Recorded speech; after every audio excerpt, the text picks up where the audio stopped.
Vous savez, ma mère m'a fait réaliser quelque chose de très important. Alors, t'as regardé ma vidéo sur la cannelle? T'en penses quoi? Mais qu'est-ce qu'il y a? Pourquoi tu t'adresses qu'aux mecs dans tes vidéos? Bah non, je m'adresse à tout le monde, pourquoi tu dis ça? Bah si, t'as dit mon pote là. Ah non, mais c'est qu'une façon de parler ça. Toi de toute façon, tu comprends jamais rien à mes vidéos. Chétan, tu vas faire une vidéo pour les filles, vite hein. D'accord, pardon. Voilà, du coup les filles, je m'excuse si vous vous êtes sentis rejetés, trahis, abandonnés. Mais vous inquiétez pas parce qu'aujourd'hui, tout ça, ça va changer. Salut les coachères, aujourd'hui on va parler entraînement et plus spécialement entraînement pour femmes enceintes. D'ailleurs, j'en profite pour saluer une de mes proches qui est enceinte et qui se reconnaîtra dans cette vidéo. On va voir les différents exercices de gainage que vous pouvez effectuer afin de renforcer vos muscles profonds et votre périnée pour réduire, voire éviter totalement la descente d'organes qui peut survenir suite à l'accouchement. Et tout ça sans abîmer ce magnifique bébé, cette magnifique chose qui est en train de se développer tout doucement dans votre ventre. Voilà, il n'est même pas encore né qui nous fait déjà chier lui. Pour les exercices, il vous faudra un Swiss ball, mais vous n'êtes pas obligé parce qu'il y aura aussi des exercices sans ballon. Premier exercice, le gainage sur genou. Alors ici, vous vous placez sur les genoux et vous faites comme un gainage classique. Vous alignez tête, cou, tronc et vous gardez le dos bien droit en ressortant les fesses vers l'arrière. Le plus important dans cet exercice, ça va être la respiration. Quand vous respirez, vous gonflez votre ventre et quand vous expirez, vous le rentrez au maximum. Il faut que vous sentiez que justement vous êtes stabilisé par toute votre ceinture abdominale.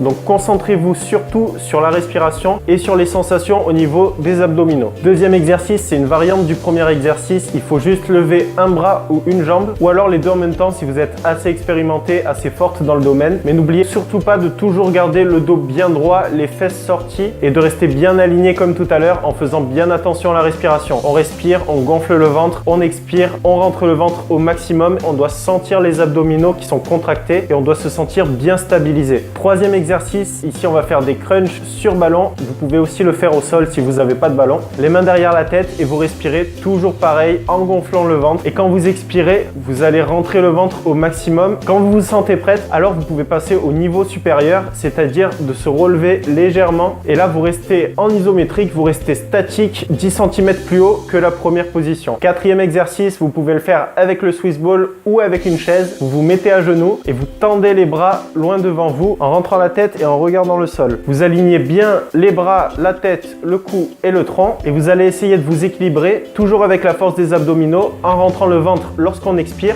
et en sentant bien la contraction sur toute la ceinture abdominale. Essayez de faire rentrer votre bébé au maximum à l'intérieur de votre ventre. Ça le change en plus. Lui, il est toujours habitué à avoir le même nombril, les mêmes endroits. Mais non, faut le faire bouger un petit peu. Faut le faire explorer. Il y a toute une grotte là, il faut qu'il en profite. Donc votre but, c'est de lui faire visiter la colonne vertébrale qui est loin derrière. Et enfin, dernier exercice, vous pouvez le faire sur ballon ou sur une chaise. Vous vous calez sur la chaise ou sur le ballon, vous relevez les jambes et vous vous équilibrez avec la force des abdominaux. Faites quand même attention d'avoir de quoi vous rattraper. Personnellement, je le fais à côté d'un mur, comme ça si je sens que je vais me casser la gueule, ben je me rattrape. Normalement là, vous devez commencer à savoir utiliser vos abdominaux profonds et votre périnée. Donc continuez comme d'habitude, on inspire, on gonfle le ventre, on expire, vous connaissez la suite. Sur tous ces exercices que je vous ai présentés, vous devez sentir les abdominaux travailler par la respiration. Si vous les sentez pas, c'est soit que vous faites mal le mouvement, soit vous n'expirez pas assez et ne rentrez pas assez le ventre. Même pour moi qui suis pas une femme enceinte, je crois, je sens les abdominaux travailler sur ces exercices, donc vous devez les sentir encore plus que moi parce que vous avez une charge sur le ventre. Donc j'espère vous avoir aidé. Si c'est le cas, pensez à liker et à vous abonner. Je vous souhaite une très bonne grossesse, j'espère que tout ira bien pour vous et je vous félicite pour votre bébé, mais aussi et surtout parce qu'aujourd'hui,